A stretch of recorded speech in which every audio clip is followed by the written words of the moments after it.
Sejam bem-vindos a mais um Boletim Coppola às vésperas do primeiro turno das eleições de 2022. Muito antes de ser condenado e preso por corrupção, em 2006, Lula da Silva se reelegeu presidente da República com o seguinte mote: não troque o certo pelo duvidoso. Ao tornar essa frase seu lema de campanha, Lula fez um apelo à natureza conservadora da família brasileira.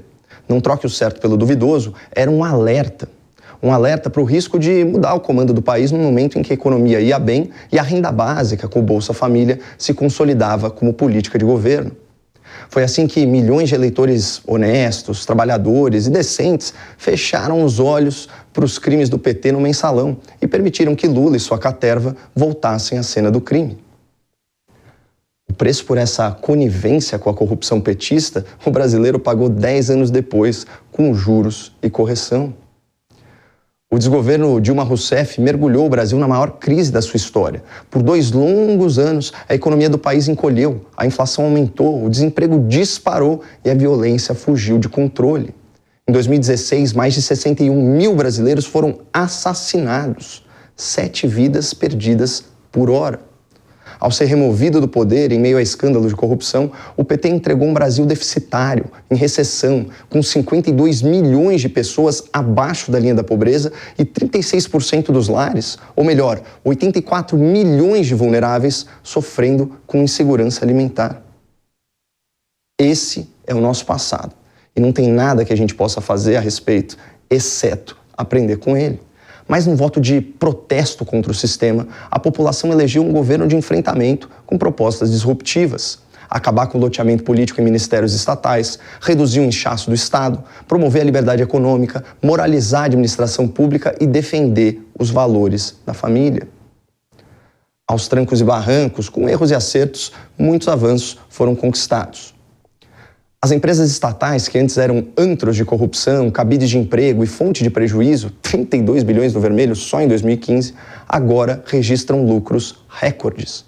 Para ficar em um exemplo, a Petrobras, principal alvo da ladroagem petista, contribuiu com 230 bilhões de reais para os cofres públicos em 2021. A Previdência foi reformada e uma série de novos marcos legais viabilizaram investimentos e melhora do ambiente de negócios. Isso trará muita prosperidade, principalmente dignidade para a população. O país que nós herdamos do PT não se importava que metade da sua população vivesse sem coleta de esgoto.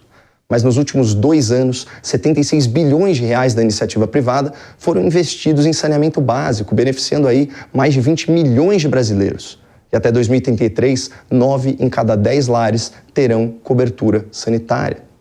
Desde a posse do novo governo, os assassinatos estão em franco declínio no Brasil.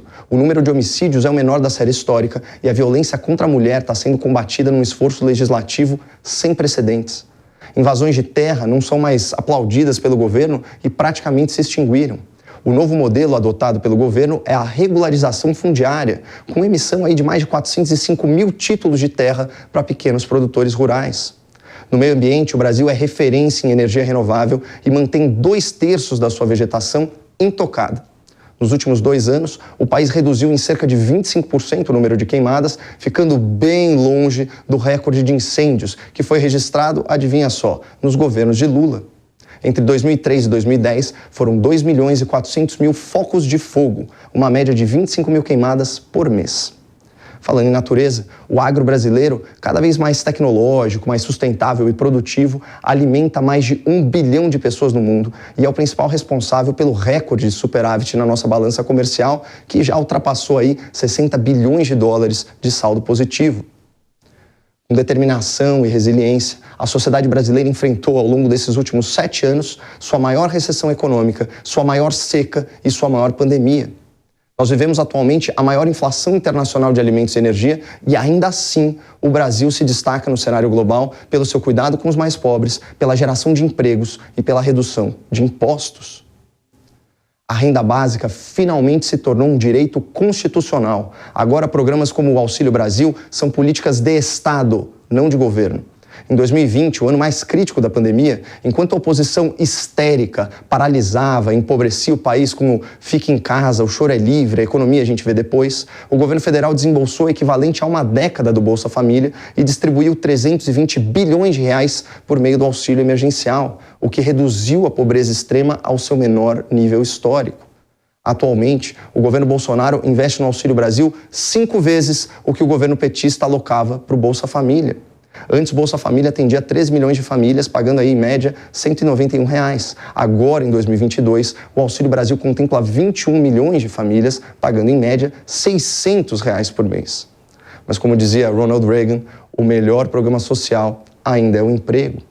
O país bateu seu recorde de população ocupada, o desemprego caiu para o menor nível desde 2015 e foram criados 4 milhões e 500 mil novos postos de trabalho com carteira assinada.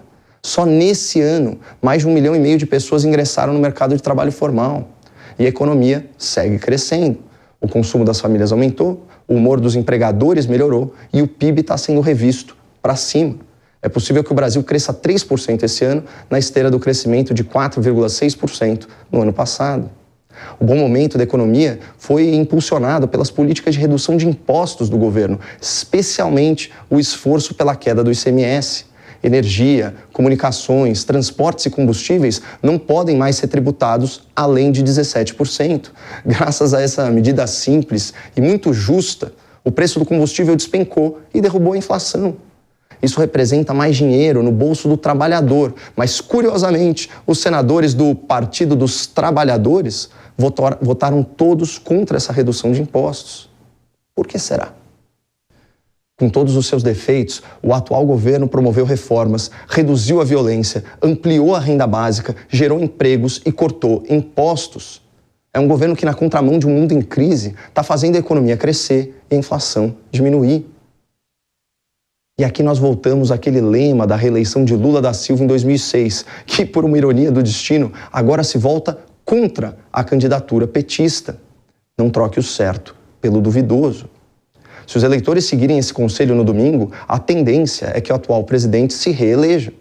Diante de uma economia em franca recuperação, comandada por um governo que ampliou o cuidado com os mais pobres, é plausível que o brasileiro fique com medo de uma mudança brusca e não troque o certo pelo duvidoso.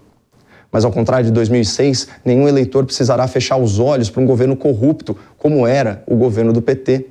Isso porque, apesar de todas as suas falhas, de todas as suas deficiências, o atual governo é o menos corrompido da nossa história recente e eventuais desvios de conduta são a exceção, não a regra.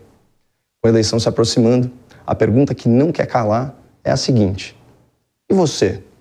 Vai trocar o certo pelo duvidoso? Muito obrigado. Não percam a esperança no Brasil e fiquem com Deus.